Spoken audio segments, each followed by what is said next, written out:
نہ جانے مسائل تو علماء سے پوچھیں، یہ حکم مبین ہم کو رب سے ملا ہے، چلو پوچھ کیسے جیے زندگی کو، چلو پوچھ لے کس میں رب کی رضا ہے، کس میں رب کی رضا ہے۔ الحمدللہ رب العالمین والصلاة والسلام علی سید المرسلین، اما بعد فاعوذ باللہ من الشیطان الرجیم، بسم اللہ الرحمن الرحیم۔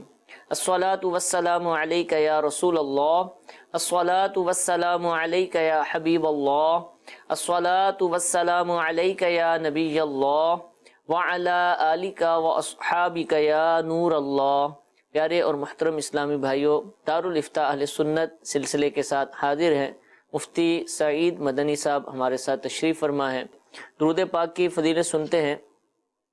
شیخ طریقت امیر اہل سنت دامت برکاتہم العالیہ ضیاء درود و سلام اس رسالے کے صفحہ نمبر 10 پر حدیث پاک نقل فرماتے ہیں، شب جمعہ اور روز جمعہ مجھ پر کثرت سے درود شریف پڑھو، کیونکہ تمہارا درود پاک مجھ پر پیش کیا جاتا ہے۔ صلو علی الحبیب صلی اللہ تعالی علی محمد صلی اللہ تعالی علیہ وسلم۔ پہلی کال سلسلے کا حصہ بناتے ہیں۔ جی رب کی برکات میں عرض ہے، اگر ایک صاحب نے ایک مکان بیچا اور اپنے بھائی کو رقم دی کہ اس سے مسجد بنائیں، اب وہ جس نے رقم دی تھی وہ فوت ہو جائیں، تو جس بھائی کو دی تھی ان کے اور بھی رشتہ دار ہیں، اور وہ کہتے ہیں جی کہ اس میں ہمارا حصہ تھا جائیداد میں، ہمیں ہمارا حصہ دیا گیا، تو جن صاحب کو رقم دی تھی اب انہوں نے اس رقم سے کیا کیا کہ سارے جو اپنے رشتہ دار کے قریبی ان کو ان کا حصہ عطا فرما دیا، تو کیا ان کا ایسا کرنا شرعی طور پہ درست ہے یا نہیں؟ برائے مہربانی اس کا جواب عنایت فرما دیجیے۔ جی الحمدللہ رب العالمین والصلاة والسلام علی سید المرسلین، اما بعد فاعوذ باللہ من الشیطان الرجیم، بسم اللہ الرحمن الرحیم۔ سوال یہ پوچھا گیا ہے کہ کسی صاحب نے اپنا مکان بیچ کر رقم بھائی کو دی اور یہ کہا کہ اس سے مسجد بنا دے، لیکن ابھی مسجد نہیں بنائی، وہ رقم خرچ نہ ہوئی کہ ان کا انتقال ہو گیا، ان صاحب کا جن کی رقم تھی۔ اب ہوا یہ کہ انہوں نے جن کو رقم دی تھی اپنے بھائی کو، انہوں نے ورثہ میں تقسیم کر دی، تو یہ عمل درست ہے یا نہیں؟ تو یہ سوال پوچھا گیا۔ دیکھیں،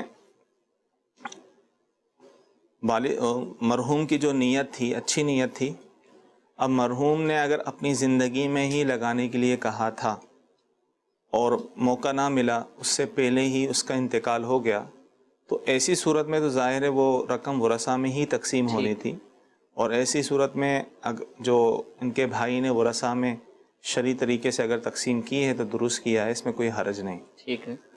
اور اگر بالفرض انہوں نے کوئی وصیت کی تھی کہ میرے مرنے کے بعد، اس طرح کے کوئی الفاظ کہے تھے کہ مرنے کے بعد یہ رقم مسجد میں لگا دینا، تو پھر یہ وصیت ہوگی، اور وصیت 1/3 مال میں نافذ ہوتی ہے۔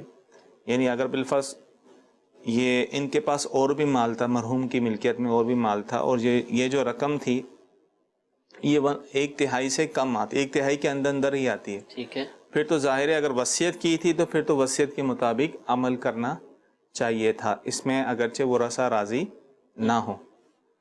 لیکن اگر مرحوم کی صرف یہی رقم تھی اور ورثہ اس پر راضی نہیں ہے، کیونکہ یہ رقم 1/3 سے زیادہ ہو رہی ہے، صحیح، کیونکہ 1/3 سے زیادہ کی وصیت جو ہے یہ ورثہ کی اجازت پر موقوف ہوتی ہے۔ ٹھیک ہے، تمام عاقل بالغ ورثہ جو ہے اگر اس کی اجازت دیں تو ان کے حصوں میں سے اس کا نفاذ ہوتا ہے۔ تو اگر اس طرح تھا تو یعنی اگر وصیت والی صورت تھی تو پھر 1/3 میں سے وصیت کا نفاذ ہونا چاہیے تھا، ٹھیک ہے، لیکن سوال سے ظاہر یہ ہوتا ہے کہ وصیت والی صورت نہیں تھی، بلکہ مرحوم نے اپنی زندگی میں ہی دیا تھا کہ یہ رقم مسجد میں لگائی جائے، جو کہ لگ نہ سکی، تو ایسی صورت میں جو ہے وہ رقم جو ہے وہ ورثہ میں ہی تقسیم ہونی تھی۔ ٹھیک ٹھیک۔ تو ایک میسج آیا کہ اگر 4 رکعت والی نماز میں تیسری رکعت پر تشہد تھوڑا سا پڑھ لیا تو کیا حکم ہوگا؟ 4 رکعت والی نماز میں تیسری رکعت پہ تشہد پڑھ لیا، یعنی اگر وہ بیٹھا، جی جی، اگر 3 سبحان اللہ کہنے کی مقدار بیٹھ چکا تھا تو ایسی صورت میں اس پر سجدہ سہو لازم ہوگا۔ ٹھیک ہے، اور اگر بیٹھا ہی تھا، 3 سبحان اللہ کہنے کی مقدار نہیں بیٹھا، فوراً یاد آ گیا اور اٹھ گیا، تو ایسی صورت میں سجدہ سہو لازم نہیں ہوگا، نماز ہو جائے گی۔ ٹھیک ہے جی، ایک اور کال چلا دیجیے۔ مفتی صاحب سے یہ میرا سوال ہے کہ اگر امام مسجد قرض لیتا ہے سود پہ تو آیا کہ وہ اس کے پیچھے نماز جائز ہے، قابل امامت ہے یا نہیں؟ جی دیکھیں، سوال جو ہے یہ وضاحت طلب ہے۔ ٹھیک ہے، اب کوئی امام یا کوئی بھی شخص سود پہ قرض لیتا ہے، اول تو یہ دیکھا جائے گا کہ آیا اس کا قرض لینا جائز تھا یا نہیں تھا، ٹھیک ہے، یعنی اس کی کچھ صورتیں بھی ہیں صحیح، کہ ایسا وہ مجبور ہو گیا تھا جس صورت میں جو ہے فقہاء کرام نے اجازت دی ہے اس کو بغیر سود کے قرض نہیں مل رہا، اس کی ایک صورتیں ہیں۔ تو اب یہ دیکھا جائے گا کس بنا پر اس نے قرض لیا ہے اور آیا واقعی وہ سود ہے بھی یا نہیں، تو اس کے مطابق ہی حکم لگے گا۔ خیر کوئی شخص یا کوئی بھی امام سودی قرض لیتا ہو اور صورت وہی ہو کہ یہ ناجائز ہے لینا، اور تو اس صورت میں اس کے پیچھے نماز مکروہ ہوگی۔ ٹھیک ہے، مکروہ ہوگی، ٹھیک ہے، ٹھیک ہے، ایک اور کال چلا دی۔ جی میرا سوال یہ ہے کہ رکن یمانی کی تاریخ بتا دی جائے، اس کی تاریخ کیا ہے؟ دیکھیں، طواف کرتے وقت جو ہے جب ہم حجر اسود سے طواف شروع کرتے ہیں تو طواف کرتے کرتے جب ہم حجر اسود سے پہلے جو کونا آتا ہے اس کو رکن یمانی کہا جاتا ہے۔ شاید یہی پوچھنا چاہ رہے ہوں گے کہ رکن یمانی کس طرف ہے، کیا ہے، تو وہ حجر اسود کے اس کونے پر ہی ہے، یعنی جب آپ واپسی جب چکر مکمل ہوگا تو پہلے رکن یمانی آئے گا، پھر حجر اسود آئے گا۔ ٹھیک ہے، یعنی یہ اس کی تعریف ہے، یعنی اس کا نام رکن یمانی ہے، اس کی مزید تو تعریف کوئی اور نہیں ہو سکتی۔ ایک اور کال چلائیے۔ دکان وغیرہ کے لیے بھی جو انشورنس کی جاتی ہے، جو مطلب بڑی دکان ہوتی ہے تو اس کی انشورنس کیا کروانا ضروری ہوتا ہے، یا اگر انشورنس کروا دی تو کیا وہ جائز ہے؟ جی، دکان کی انشورنس، دیکھیں انشورنس تو کسی بھی چیز کی جائز نہیں ہے، دکان کی ہو، مکان کی ہو یا اپنی جان کی ہو، تو یہ سب ناجائز و حرام ہے، کیونکہ ہمارے ہاں پاکستان میں جو مروجہ صورت ہے انشورنس کی، اس کی شرعی طور پر اجازت نہیں، تو لہذا کسی قسم کی بھی انشورنس جائز نہیں۔ ٹھیک ہے۔ اچھا، یہ سوال یہ پوچھ رہے ہیں کہ اب مہنگائی جو بڑھی ہوئی ہے تو موجودہ صدقہ فطر کی رقم کیا ہے، کیونکہ قسم کے کفارے میں ان کو ادا کرنی ہے، تو یہ اب پوچھ رہے ہیں کہ اب کیا رمضان والی چلے گی؟ یہاں پاکستان میں جو مقرر کی گئی تھی صدقہ فطر کی رقم احتیاطی طور پر وہ 100 روپے تھی، اگرچہ 100 روپے سے کم بنتی ہے، ٹھیک ہے، اگر بالفرض یہ 100 روپیہ بھی دیتے ہیں تو یہ ایک صدقہ فطر کہلائے گا، اور قسم توڑنے کا کفارہ یہ رقم کی صورت میں ادا کرنا چاہ رہے ہیں تو 100 روپے کر کے یہ 10 شریف فقیروں کو، مسکینوں کو دیں، ٹھیک ہے، اور اگر ایک ہی کو دے رہے ہیں تو 10 دن تک دیں، ایک ساتھ نہ دیں، ٹھیک ہے، ایک ساتھ دے دیں گے تو پورا کفارہ ادا نہیں ہو، ایک ساتھ دینا ہے تو پھر الگ الگ لوگوں کو دیں، 10 لوگوں کو دیں، ٹھیک ہے، تو اس طرح جو ہے 100 روپے کے حساب سے 1000 روپے اس طریقے سے وہ دے دیں گے تو قسم کا کفارہ ادا ہو جائے گا۔ ٹھیک ہے، ٹھیک ہے جی، ایک کال چلا دیجیے۔ میرا مفتی صاحب کی بارگاہ میں سوال یہ ہے کہ اگر کسی مدرسہ یا جامعہ کے جو ہے صحن میں یا باہر کے حصے میں، یعنی مدرسہ کا صحن ہے اور وہاں پر کوئی درخت وغیرہ لگے ہوئے ہیں، مثال کے طور پر امرود کا درخت ہے یا اس کے علاوہ آم کا درخت ہے، اور وہ پھل دینا شروع ہو گیا ہے، تو کیا ان پھلوں کو مدرسے کے طلباء یا اساتذہ کرام استعمال کر سکتے ہیں یا نہیں کر سکتے؟ اگر نہیں کر سکتے تو پھر ان پھلوں کا کیا کریں گے؟ سوال سے رہنمائی فرما دیں۔ ٹھیک ہے جی، دیکھیں اگر تو وہ جگہ وقف ہو چکی ہے تو ایسی صورت میں حکم اس کا یہ ہوگا کہ جو پھلدار درخت ہیں ان درختوں کے پھلوں کو بیچا جائے، ٹھیک ہے، اس بیچ کر اس کی رقم کو جو ہے مدرسے میں ہی خرچ کیا جائے۔ اسی طرح مسجد والی صورت ہے، ٹھیک ہے، مسجد میں کی جگہ میں اگر اس طرح پھلدار درخت رکھے ہوئے اس کو پھلوں کو بیچ کر اس کی رقم مسجد میں ادا کی جائے۔ خود وہ طلبہ اور خود اساتذہ استعمال یوز نہ نہیں کر کریں۔ سکتے؟ اچھا، وہ خود طلبہ اساتذہ خرید سکتے ہیں، ان کو بھی خرید بیچا سکتے جا ہیں، سکتا ہے؟ جی۔ محتمم جو ہے وہ ان کو بیچنا چاہے تو بیچ تو سکتے یہ ایک مطلق ایک صورت بیان کی گئی ٹھیک ہے، اور باقی کسی خاص جگہ کے بارے میں پوچھ رہے ہیں تو پہلے دیکھا جائے گا وہ جگہ وقف ہے یا نہیں ہے، ٹھیک ہے، درخت کس نے لگایا تھا، کس مقصد کے لیے لگایا تھا، تو اس میں کئی صورتیں بن ٹھیک سکتی ہے، ہیں۔ ٹھیک ہے۔ اچھا، سوال یہ ہے کہ جو عورتوں کے مخصوص ایام ہوتے ہیں، کیا ان دنوں میں وہ زبانی یعنی بغیر چھوئے جو ہے قرآن پاک کی تلاوت کر سکتی ہیں یا نہیں کر سکتی؟ نہیں کر سکتی، حرام ہے۔ قرآن پاک کی تلاوت چاہے دیکھ کر ہو، زبانی ہو، عورتوں کو اپنے مخصوص ایام میں کرنا جائز نہیں۔ ٹھیک ہے جی۔ البتہ یہ ہے کہ وہ آیات جو ثنا کی نیت سے پڑھتی ہیں، جیسے بسم اللہ الرحمن الرحیم بھی قرآن کی آیت کا جز ہے، یا آیت الکرسی پڑھتی ہیں قرآن کی نیت سے نہیں، ثنا کی نیت سے، حمد کی نیت سے، تو اس صورت میں پڑھنا جائز ہوگا، ورنہ قرآن پاک پڑھنے کی اجازت نہیں ہے۔ ٹھیک ہے جی۔ ایک مزید کال چلا دی تھی۔ سر میں اسلم عرض کر رہا ہوں کراچی سے۔ مفتی صاحب سے میرا سوال یہ ہے کہ کرسی پہ نماز پڑھنے کا کیا طریقہ؟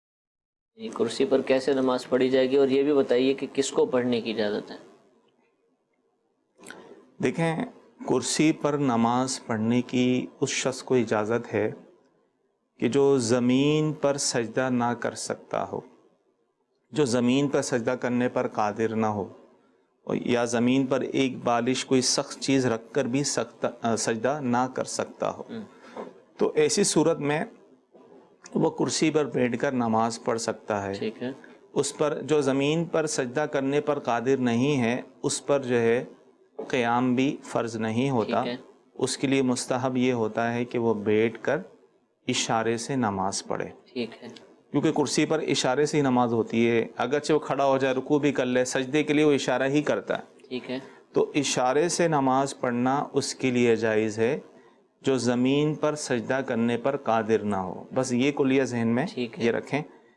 اور اگر بالفرض قادر سے مراد ہے کہ کرتا ہے تو تکلیف یعنی ہوتی ہے۔ تکلیف ہوتی ہے، ناقابل برداشت، ٹھیک ہے، اور اس بامشقت کر تو لیتا ہے لیکن اس کی وجہ سے تکلیف بڑھ رہی ہے، اس کا مرض جو ہے بڑھ رہا اس ہے، کا مطلب یہ ہے کہ جو قیام نہیں کر سکتے، سجدے کر سکتے ہیں، تو ان کے لیے پھر اجازت نہیں ہوگی کرسی پر، وہ پھر بیٹھ کر پڑھیں گے۔ وہ بیٹھ کے پڑھیں گے۔ اس کا بھی میں بھی تفصیل بتاتا ہوں۔ ٹھیک ہے۔ جو زمین پر سجدہ نہیں کر پا رہا، یا تو یہ ہے کہ کمر میں شدید درد ہے، گھٹنوں میں درد ہے، فولڈ نہیں کر سکتے، بامشقت کر تو لیتے ہیں، اس کی وجہ سے درد بڑھ جاتا ہے، بیماری بڑھ جاتی ہے، تو ایسی صورت میں ان کو اجازت ہے کہ وہ بیٹھ کر اشارے سے نماز پڑھیں۔ ٹھیک ہے۔ بعض لوگ وہ ہوتے ہیں جو زمین پر سجدہ تو کر سکتے ہیں لیکن بیٹھنے میں ان کو پرابلم ہوتی ہے، صحیح ہے۔ تو وہ بھی کرسی پر نماز نہیں پڑھ سکتے، تو ان کو یہ کہا جائے گا سجدہ کر لیں، پھر جس طریقے سے وہ دو زانوں ان کو نہیں بیٹھا جاتا، آلتی پالتی مار کے پاؤں کو پھیلا کر بیٹھنا ہے، جس طرح آسانی ہو اس طرح سجدہ کرنا ہے، بیٹھنا ہے۔ جو سجدہ یعنی سجدہ کرنے میں مسئلہ نہیں ہے، ٹھیک ہے، مسئلہ بیٹھنے میں کہ دو زانوں بالفرض نہیں بیٹھ سکتا، تو ایسے بھی لوگ دیکھیں کہ ایک سے جب بات ہوئی تو انہوں نے کہا میں بیٹھنے میں پرابلم ہے، سجدہ تو میں کر سکتا ہوں، وہ کرسی پر نماز پڑھا، تو ان کو بتا دیا کہ آپ کو اجازت نہیں ہے، آپ جو ہے سجدہ کریں، اور پھر بیٹھنے میں دو زانوں پرابلم ہے تو آلتی پالتی مار کر بیٹھیں، تو انہوں نے اس طرح کرنا شروع کیا تو کر سکتا، وہ دو زانوں بیٹھ کے نماز پڑھتے ہیں۔ تو خلاصہ یہ ہوا کہ کرسی پر بیٹھ کر نماز وہ شخص پڑھ سکتا ہے کہ جو زمین پر سجدہ نہ کر سکتا ہو، ٹھیک ہے، ٹھیک ہے، اور جو زمین پر سجدہ کر سکتا ہو وہ کرسی پر نماز نہیں پڑھ سکتا۔ اور اب کس طریقے سے وہ نماز پڑھے گا کرسی پر، جس کو کرسی پر بیٹھ کر نماز پڑھنے کی اجازت ہے وہ کس طریقے سے نماز پڑھے؟ اس کا طریقہ یہ ہے کہ وہ بیٹھ کر پڑھے، کھڑا نہ ہو، ٹھیک ہے، یعنی کھڑا ہونا بھی جائز ہے، ٹھیک ہے، یعنی لیکن افضل اس کے لیے یہی ہے، مستحب یہی ہے بیٹھ جائے، بیٹھ کر ہی وہ نماز شروع کرے اپنی۔ اب جب رکوع کی باری آئے تو رکوع کے لیے اپنا تھوڑا سا سر جھکائے، ٹھیک ہے، ٹھیک ہے، اور جب سجدے کی باری آئے تو جتنا رکوع کے لیے سر جھکایا تھا اس سے تھوڑا سا زیادہ سجدے کے لیے جھکا لے، بس یہی کافی۔ اس کے لیے ایسے کرنا یا ہوا میں ہاتھوں کو معلق کرنا اس کی کوئی حاجت نہیں ہے، بس اشارہ ہے نا، اشارہ ہوتا ہے سر سے، ٹھیک ہے، رکوع کے لیے یہ ہو گیا، سجدے کے لیے تھوڑا سا زیادہ ہو گیا، بس یہ شرط ہے کہ رکوع کے لیے آپ جتنا جھکے ہیں سجدے کے لیے اس سے زیادہ جھکیں، سر جھکانا ہے، سر جھکانے کی خود حاجت نہیں ہے اس کی، بھائی اتنا بھی یہ رکوع کے لیے اتنا ہو گیا، ٹھیک ہے، اور سجدے کے لیے تھوڑا سا ایسا ہو گیا بس، ٹھیک، بس اتنا ہی کرنا، اتنا ہی کافی ہے. تو یہ ایک طریقہ ہے، ورنہ ہر کوئی بیچارہ اپنے طریقے سے پڑھ رہا ہوتا ہے لیکن وہ بھی نماز اس سے ہو جاتی ہے. ٹھیک ہے، کہ کوئی ایسا طرح کرتا ہے یا ہوا میں اس کو معلق کرتا ہے ہاتھ، تو نماز تو پھر بھی ہو جاتی ہے، لیکن ایک صحیح طریقہ جس سے نماز درست ہو جاتی ہے اور آسانی ہے اس میں، تو وہ کر لیا جائے. اب یہ سوال پیدا ہوتا ہے بھائی یہ لوگ چل کر آتے ہیں مسجد میں، کھڑے کھڑے باتیں بھی کر رہے ہوتے ہیں اور کرسی پر آ کے بیٹھ جاتے ہیں. ٹھیک ہے، تو لوگوں کو مسئلہ معلوم نہیں ہوتا نا، صحیح، تو وہ کھڑے تو ہو جاتے ہیں، چل بھی سکتے ہیں، مسئلہ ہے سجدے کا. ٹھیک ہے، سجدہ نہیں کر سکتا، کرسی پر بیٹھ کے نماز وہ پڑھ سکتا ہے. یہ تو تھا تنہا نماز پڑھنے کے اعتبار سے. اب وہ چاہے کھڑے ہو کر پڑھے یا بیٹھ کر پڑھے. تو جو حضرات مرد حضرات چونکہ مسجد میں پڑھتے ہیں، تو اگر وہ جماعت سے نماز پڑھ لیں، اب کئی لوگوں کو آپ نے بھی دیکھا ہوگا کہ جماعت سے جب نماز پڑھ رہے ہوتے ہیں تو وہ کھڑے ہو کر قیام کرتے ہیں. ٹھیک ہے، اب مسئلہ یہ ہے کہ اس صورت میں اب صف تو کرسی تو صف کی سیدھ میں رکھی ہوئی ہوتی ہے، جب وہ قیام کے لیے کھڑے ہوتے ہیں تو آگے ہو کر کھڑے ہوتے ہیں، یعنی صف سے بالکل آگے ہو جاتے ہیں. کیونکہ صف کی درستگی کی بڑی تاکید آئی ہے تو اس پر عمل نہیں ہو پاتا، تو لہذا انہیں چاہیے کہ بیٹھ جائیں. ٹھیک ہے، ان کا قیام تو ویسے ہی فرض نہیں ہے. کیوں فرض نہیں ہے؟ کہ زمین پر وہ سجدہ کرنے پر قادر نہیں ہے، تو وہ بیٹھ کر پڑھ لیں تاکہ دوران جماعت صف میں درستگی رہے. اور اگر تنہا نماز پڑھ لیں تو پھر اختیار ہے، چاہے کھڑے ہو کر پڑھیں یا بیٹھ کر پڑھیں. ٹھیک ہے، یہ تو اس کے لیے تھا جو زمین پر سجدہ نہ کر سکتا ہو. اور جو زمین پر سجدہ کر سکتا ہے تو وہ کرسی پر بیٹھ کر نماز نہ پڑھے. وہ البتہ یہ کر سکتا ہے، زمین پر بالفرض نہیں بیٹھ سکتا. بعض لوگوں کو ایسا دیکھا ہے سجدہ کر لیتے ہیں لیکن بیٹھنے میں پرابلم ہوتی ہے، زمین پر نہیں بیٹھ سکتے، تو وہ پھر سجدے سے اٹھ کر کرسی پر دوبارہ بیٹھ جائیں. ایک سجدہ کریں پھر کرسی پہ بیٹھ جائیں، ہاں، پھر سجدے میں چلے جائیں. جیسے اٹھے اس طرح. اب ہوتا یہ ہے کہ پنجوں کے بل وہ بیٹھ جاتے ہیں. ٹھیک ہے، اب پنجوں کے بل ان کو زیادہ دیر بیٹھا نہیں جا رہا ہوتا، لیکن دو سجدوں کے درمیان اتنا نہیں ہوتا بیٹا، وہ فوراً کر لیتے ہیں. اب تحیات میں تھوڑا سا طویل ہوتی ہے. ٹھیک ہے، تو بہتر تو یہ کہ زمین پر بیٹھیں جس طریقے سے چاہیں بیٹھیں. اگر زمین پر بیٹھنا ان کے لیے ممکن نہیں ہے تو کرسی پر بھی بیٹھ سکتے ہیں. لیکن یہ ذہن میں رکھیں کہ ان کو قیام بھی کرنا ہوگا، رکوع بھی کرنا ہوگا، سجدہ بھی زمین پر کرنا ہوگا. بیٹھنے میں ان کو جس طرح آسانی ہے اس طرح. اصل ہے کہ سجدہ اگر نہیں کر سکتا پھر اس کو رخصت ملے گی، پھر اس کو رخصت ہے، وہ اشارے سے نماز پڑھے جو طریقہ بتایا. جو زمین پر سجدہ کر پا رہا ہے اس کو اشارے سے نماز پڑھنا جائز نہیں اور نماز نہیں ہوگی. جو لوگ باوجود قدرت اس طرح انہوں نے ماضی میں جتنی نمازیں پڑھی ہیں تو وہ ان کو دہرانے پڑیں. یعنی زمین پر قادر تھے سجدہ کرنے پر، پھر بھی اشارے سے انہوں نے نماز پڑھی تو ان کی نماز نہیں ہوئی، وہ ساری نمازیں دہرانی ہوں گی. ایک تعداد وہ ہوتی ہے کہ جن کو کھڑا ہونا مشکل ہوتا ہے نا، وہ بھی کرسی پر آ جاتے ہیں اور پھر وہ پوری نماز ہی کرسی پر پڑھتے ہیں، حالانکہ وہ سجدے کر سکتے تھے. تو وہ ان لوگوں میں شامل ہوں گے جن کو دہرانی ہے نمازیں. اور بعض لوگ ایسے ہوتے ہیں پہلی رکعت وہ کھڑے ہو کے پڑھ لیتے ہیں، ٹھیک ہے، جب سجدے میں جاتے ہیں تو ان کے لیے اب اٹھنا دشوار ہوتا ہے. ٹھیک ہے، تو اس میں بھی کرسی بھی نہیں بیٹھیں گے. ٹھیک ہے، زمین پر وہ زمین پر ہی سجدہ کریں گے. ٹھیک ہے، اب دوسری رکعت کے لیے کھڑا نہیں ہو جا رہا تو وہ بیٹھ جائیں، بیٹھ کر ہی نماز، بیٹھ کر ہی اپنی نماز مکمل کریں لیکن رکوع سجود کے ساتھ. ٹھیک ٹھیک ٹھیک، جزاک اللہ. مزید بھی اگر تفصیلات جاننا چاہتے ہو، مفتی صاحب نے خلاصہ بیان فرما دیا، قاعدہ بھی بیان کر دیا کہ اصل یہ ہے کہ جو سجدہ نہ کر سکے اس کو اشارے سے نماز پڑھنے کی اجازت ہے، کرسی پر پڑھے یا زمین پر بیٹھ کر. لیکن یہ اصول ہے، اس کو یاد رکھا جائے. مزید تفصیلات اور صورتیں سمجھنی ہو، یاد رکھنی ہو تو اس کے حوالے سے الحمدللہ دارالافتاء اہل سنت کی ایک کتاب ہے کرسی پر نماز پڑھنے کے احکام، المدینہ العلمیہ کی طرف سے اس کو شائع کیا گیا. آپ اس کتاب کو ضرور حاصل کیجئے، مکتبۃ المدینہ پر دستیاب ہے. اور دارالافتاء اہل سنت کی جو موبائل اپلیکیشن ہے اس کی جو بک لائبریری ہے اس میں بھی یہ کتاب موجود ہے. المدینہ لائبریری میں بھی ہے، دعوت اسلامی کی ویب سائٹ پر بھی یہ کتاب آپ کو مل سکتی ہے. کرسی پر نماز پڑھنے کے احکام، اس کو حاصل کر لیجیے، اس کو پڑھیے، انشاءاللہ اس کا بہت فائدہ ہوگا. بعض وہ لوگ ہوتے ہیں کہ جن کو یہ مسائل بتائے جائیں تو وہ پھر ناراض ہوتے ہیں یا نہیں مانتے یا ان کو سمجھ نہیں آتے. تو ان کو اگر آپ کتاب دے دیں گے تو ہو سکتا ہے کہ پڑھ کر ان کا ذہن بن جائے اور وہ اس پر عمل کرنا شروع کر دیں اور اپنی نمازوں کی حفاظت کرنے کے قابل ہو جائیں. اللہ تعالیٰ ہم سب کو دین متین کے احکام پر عمل کی سعادت عطا فرمائے. تو سوال یہ کر رہے ہیں کہ اگر کوئی شخص مر گیا تو کیا اس کی قبر پر قرآن دیکھ کر تلاوت جائز ہے؟ کہ قرآن پاک لے جائیں اور قبر پر بیٹھ کر بالکل جائز ہے. اس میں کوئی حرج نہیں ہے. ٹھیک ہے. بلکہ جب ایسے جائیں تو اپنے ساتھ لے جایا کریں. ٹھیک ہے. آپ نے دیکھا ہوگا قبرستان میں بھی رکھے ہوئے ہوتے ہیں بعض جگہ پر ہوتے ہیں. تو یاسین شریف اپنے ساتھ لے جائیں, باوضو ہوں اپنے ساتھ لے جائیں, وہاں جا کے تلاوت کریں تو اچھی بات ہے. اس میں کوئی حرج, زبانی ہی قرآن پاک پڑھنا وہاں ضروری نہیں ہے, دیکھ کر بھی موبائل میں اگر ہے اس کی تلاوت کی جا سکتی ہے. ہاں, موبائل کے اندر بھی کی جا سکتی ہے باوضو. ٹھیک ہے. تو اس میں مفتی صاحب ایک بتائیں کہ بعض دفعہ آپ نے دیکھا ہے کہ قبرستان میں بعض لوگ گھوم پھر رہے ہوتے ہیں اور وہ تلاوت کے لیے اپنے آپ کو پیش کرتے ہیں. جیسے تدفین ہو رہی ہوتی ہے تو آ کر تلاوت شروع کر دیتے ہیں. مقصد یہ ہوتا ہے کہ میں جب یہ کروں گا تو مجھے پیسے ملیں گے. تو ایسے لوگوں کو اجرت دے کر ان سے تلاوت کروانا, یا وہ کرنا شروع کر دیں تو اب جاتے جاتے ان کو کچھ دے دینا, اس کا حکم بیان فرمائیں. دیکھیں یہ تو طریقہ جائز نہیں ہے. ٹھیک ہے. کہ کسی کو خاص مقرر کرنا کہ روزانہ یا فلاں وقت آ کر جو ہے آپ نے تلاوت کرنی ہے, ہم آپ کو اس کے پیسے دیں گے, تو یہ جائز نہیں. قرآن پڑھنے کی اجرت لینا یہ حرام ہے. ٹھیک ہے. قرآن پڑھنے کی جب حرام صورت ہے تو پھر ثواب کہیں کو ملے گا اس صورت میں.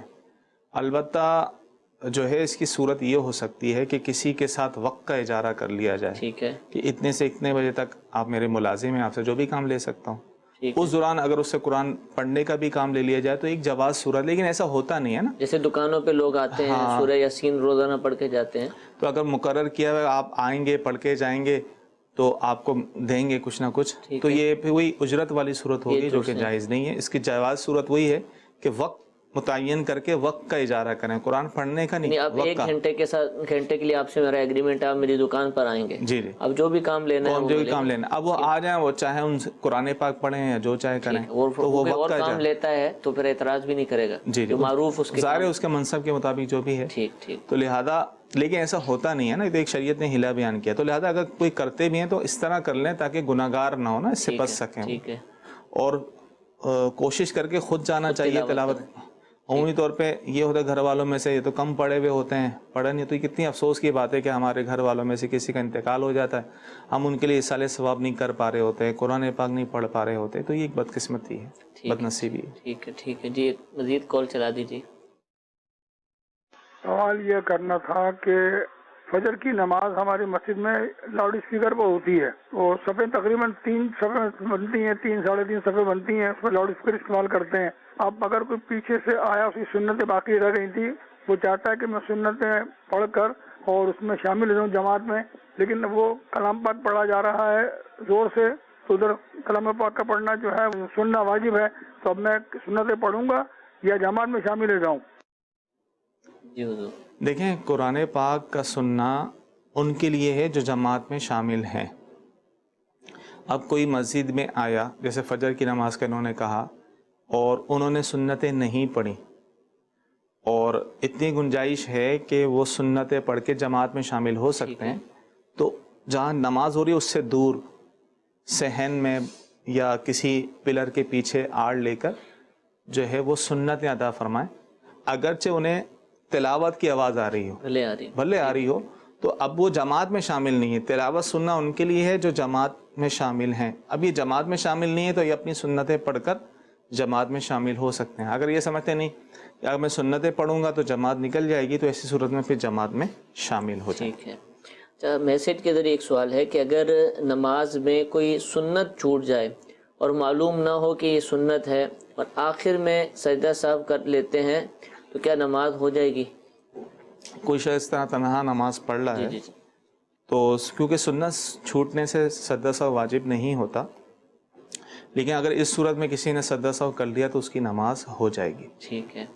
اچھا, ایک اور سوال ہے کہ مساجد میں بچے بھی آتے ہیں, تو اگر بچہ کسی نمازی کے سامنے سے گزر جائے تو کیا اس کی نماز ہو جائے گی یا نماز ٹوٹ جائے گی؟ دیکھیں, بچہ گزرے یا بڑا گزرے, ٹھیک ہے, دونوں صورتوں میں نمازی کی نماز نہیں ٹوٹتی.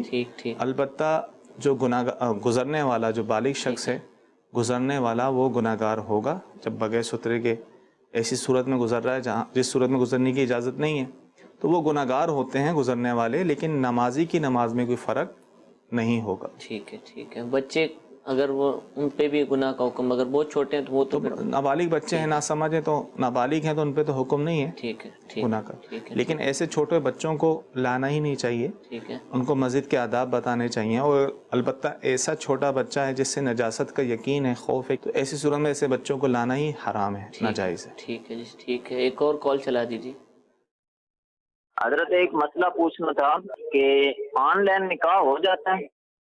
جی آن لائن انٹرنیٹ کے ذریعے، دیکھیں آن لائن نکاح سے مراد یہ ہے کہ وہ کہیں اور بیٹھا ہوا ہے، یہ یہاں پر ہیں اور فون پر ہی یہ نیٹ کے ذریعے ہی ایجاب و قبول کر رہے ہیں، تو اس صورت میں تو نکاح نہیں ہوگا۔ ٹھیک ہے، البتہ یہ ہو سکتا ہے اگرچہ وہ سامنے ہو، نیٹ پر وہ نظر آ رہا ہو، تو اس صورت میں وہ اپنا کسی کو یہاں وکیل بنا دے۔ مثال کے اوپر لڑکا باہر ہے، باقی لڑکی اور خاندان والے سب یہاں پر ہیں، نکاح یہاں ہو رہا ہے، تو اپنا کسی کو یہاں کسی کو وکیل بنا دے، جیسے لڑکی کا وکیل ہوتا ہے اس طرح وکیل بنا دے کہ میں آپ کو اجازت دیتا ہوں کہ آپ میرا نکاح ٹھیک ہے، ان سے کر دیں، تو وہ وکیل اس کی طرف سے ایجاب و قبول کرے گا کہ میں اپنے موکل کا نکاح میں نے ان سے کیا، تو اس طرح وکیل بنا کر نکاح ہو جائے گا۔ وکیل نہیں بنایا، ڈائریکٹ ہی اس سے قبول کروا لیا، تو یہ درست نہیں۔ یعنی پھر اس کا مطلب آن لائن تو وہی نہیں نا، وہ آن لائن نہ ہوا، لیکن دیکھنے میں لگے گا آن لائن ہی ہے، وہ موجود ہے، لیکن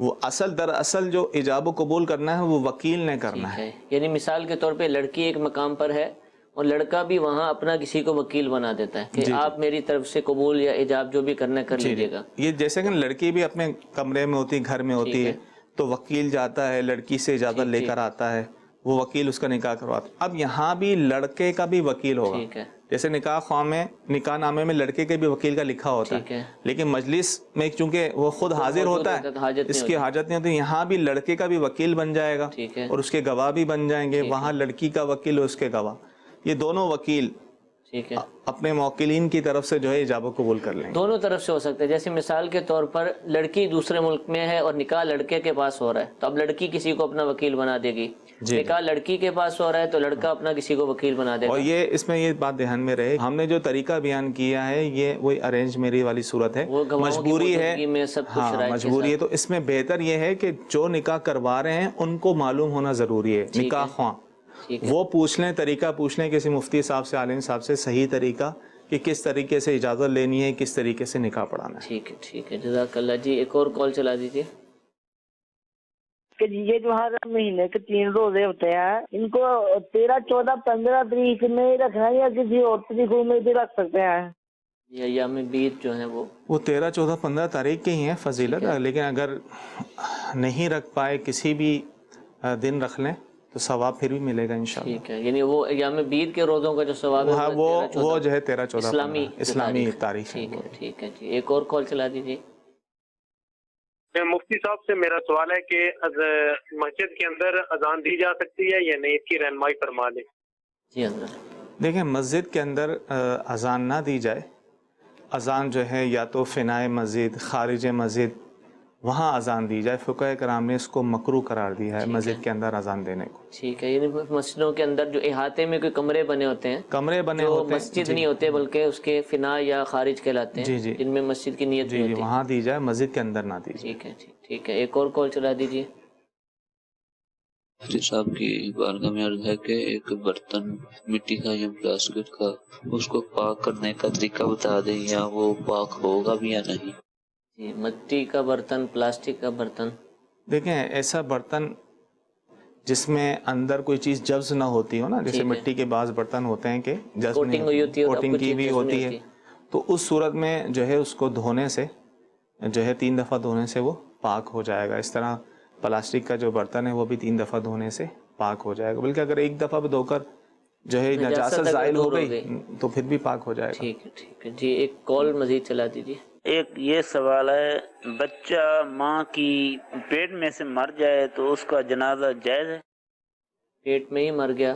پیٹ میں ہی مر گیا بعض، تو ایسی صورت میں جو ہے اس کا جنازہ نہیں ہوگا، نہ ہی سنت کے مطابق غسل یا کفن ہوگا، بلکہ ایسے ہی اس کو نہلا کے کسی پاک کپڑے میں لپیٹ کے قبرستان میں ہی دفن کیا جائے گا. ٹھیک ہے. بعض لوگوں یہ کنسیڈر ہے کہ ویسے بچے کو قبرستان میں نہیں کہیں اور دفن کرنا چاہیے, قبرستان کے باہر کر دیتے ہیں, ایسا نہیں ہے. ٹھیک ہے. اس کو بھی قبرستان میں ہی دفن کیا جائے گا, اسی طریقے سے جس طرح قبر بنائی جاتی ہے اسی طریقے سے ہی بنا کر دفن کریں گے. اور جو بچہ جس نے سانس لیا ہے, باہر آ کر سانس لیا ہے, تو اگرچہ پھر انتقال کر گیا تو ایسی صورت میں اس کا نماز جنازہ ہوگا, سنت کے مطابق کفن, سنت کے مطابق غسل ہوگا, نماز جنازہ ہوگا, اور اسی طرح دفن کیا جائے گا. نام وغیرہ بھی رکھا جائے گا, نام رکھا جائے گا, بلکہ بہتر یہ اس کا نام بھی رکھا جائے جو مردہ پیدا ہوا ہے. اچھا, اس کا بھی نام رکھا جائے اگرچہ وہ مردہ ہوا, اور جو پیدا ہوا اس کا تو رکھا ہی جائے. ٹھیک ہے جی. اچھا, سوال یہ ہے کہ اسلامی بہن سوال پوچھ رہی ہے کہ میں بیوہ ہوں, بچے بہت چھوٹے ہیں, گھر میں کمانے والا کوئی نہیں ہے, حسب جو شوہر تھے انتقال کر گئے, ان کے کچھ پیسے ہیں جن پر کچھ پروفٹ ملتا ہے, تو کیا یہ اس طرح پیسے دے کر پروفٹ لینا جائز ہے یا ناجائز ہے؟ دیکھیں, انہوں نے وضاحت نہیں کی, لیکن اگر پروفٹ اس طرح ملتا ہے, کسی بینک میں انہوں نے رکھوائے میں وہاں سے پروفٹ ملتا ہے, وہ تو جائز نہیں ہے, وہ تو سود والی صورت ہوگی. تو یا کسی کے پاس ایسی رکھوائے ہیں وہ ان کو پروفٹ دے رہا ہے, قرض کی صورت میں رکھوائے ہیں وہ پروفٹ دے رہا ہے, یعنی اگر سود والی صورت جو بنتی ہے تو اس کی شرعی طور پہ اجازت نہیں ہوگی. ٹھیک ہے. تو اب یہ کیسے کریں, تو اس کے لیے ظاہر ہے پھر رابطہ کرنا پڑے گا دارالافتاء میں. اس میں یہ دیکھا جائے گا بچے نابالغ ہیں تو ظاہر نابالغ بچوں کے حصوں کی رقم یہ اس طرح استعمال نہیں کر سکتی, ان کے حصے کی رقم کتنی بنتی ہے وہ استعمال کر سکتی ہیں یا نہیں, اس ساری تفصیل پوچھ کر ان کو کوئی صورت بیان کی جائے گی. ٹھیک. جی, ایک اور کال چلا دیجیے. مجھے یہ سوال پوچھنا تھا کہ جو ابھی نماز کے ریفرنس سے ابھی جو سوال جواب ہو رہا تھا, تو اس میں جو ہے نا کچھ لوگ ایسے بھی ہیں کہ جو فرض نماز جو ہے وہ قیام کھڑا ہو کے کرتے ہیں, اور جو ہے بلکہ پوری نماز اسی طرح پڑھتے ہیں, اور اس کے بعد سنتیں بھی جو ہیں وہ بھی کھڑے ہو کے پڑھ لیتے ہیں, اور جو نفل ہوتے ہیں وہ جو ہے نا جیسے ہم اتحیات میں بیٹھتے ہیں اسی طرح سے بیٹھ کے جو ہے نا وہ پڑھ لیتے ہیں. کیا یہ اس طرح سے بیٹھ کر نماز پڑھنا ہمارے لیے جائز ہے یا نہیں؟ کیونکہ وہ مطلب کہ وہ صحت مند بھی ہے, وہ سجدہ بھی کر سکتا ہے, کیا اس طرح سے جائز ہے یا نہیں؟ دیکھیں, نوافل تو بیٹھ کر پڑھ سکتے ہیں نا. ٹھیک ہے. نوافل جو ہے وہ اس میں قیام فرض نہیں ہوتا, نوافل میں قیام فرض نہیں ہے, تو لہذا وہ بیٹھ کر بھی ہو جاتے ہیں, بیٹھ کر رکوع سجود کر لیں گے, ہو جائیں گے. البتہ جو کھڑے ہونے پر قادر ہے وہ اگر بیٹھ کر نوافل پڑھتا ہے تو جو کھڑے ہونے کا ثواب ہے اس سے آدھا ثواب اس کو ملے گا, باقی نماز ہو جائے گی. ٹھیک ہے. کیونکہ نوافل میں قیام فرض نہیں. باقی وتر اگر پڑھنے تو وہ بیٹھ کر پڑھ سکتے ہیں. باقی دیکھیں, فرائض, فرض, وتر, سنت فجر, ان میں قیام فرض ہے. ٹھیک ہے. ان کی ہر رکعت میں قیام فرض ہے, وہ بیٹھ کر بلا عذر نہیں پڑھ سکتے. ٹھیک ہے جی, ایک آخری کال چلا دیجیے. سوال یہ پوچھنا تھا کہ جو نماز کے احکام میں جنازہ کو دیکھ کر پڑھنے والی جو دعا لکھی ہے اس میں جو یہ الفاظ ہیں سبحان الحی الذی لا یموت پڑھا جائے گا یا لا یموت پر ساکن ہوگا؟ اگر اس کے بارے میں کچھ رہنمائی فرما دیں.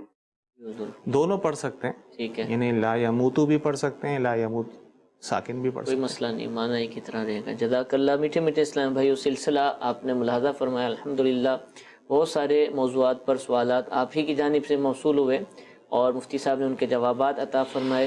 اللہ تعالیٰ ہم سب کو عمل کی سعادت عطا فرمائے, آمین. بجاہ النبی الامین, صلو علی الحبیب صلی اللہ تعالی علی محمد صلی اللہ تعالی علیہ وسلم. نہ جانے مسائل تو علماء سے پوچھیں, یہ حکم مبین ہم کو رب سے ملا ہے, چلو پوچھ کیسے جیے